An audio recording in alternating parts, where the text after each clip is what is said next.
Jo vecāk es palieku, jo vairāk saprotu to, ka man pilnīgi vienalga un par mani domā apkārtējie.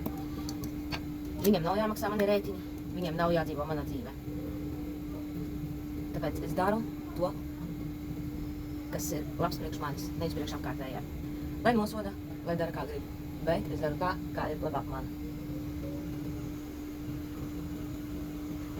Es pēdējā laikā arī nelietoju kosmētiku, jo pirmām kādām ir karsti vasarā, 30 grādos kaut kā negribās, lai kaut kas man tur tecētu vai kaut tam līdzīgi. Bet tā pašā laikā es tā rūpējos par sevi. Oh, no! Skrib zemē. Tā kā, ja, man ir pilnīgi vienalga, ko apkārtējie cilvēki par mani runā, ko apkārtējie cilvēki par mani domā. Galvenais, lai es būtu laimīga, vai ne? Tāpēc no rīta acu pači, lai noņemtu uz tūkumu. Un cik jauki, kad nav vasarā kosmētikas, ka tu acis pačus var uzlikt jebkurā brīdī, kad tev viņi ir vajadzīgi. Kā es, piemēram, šodien.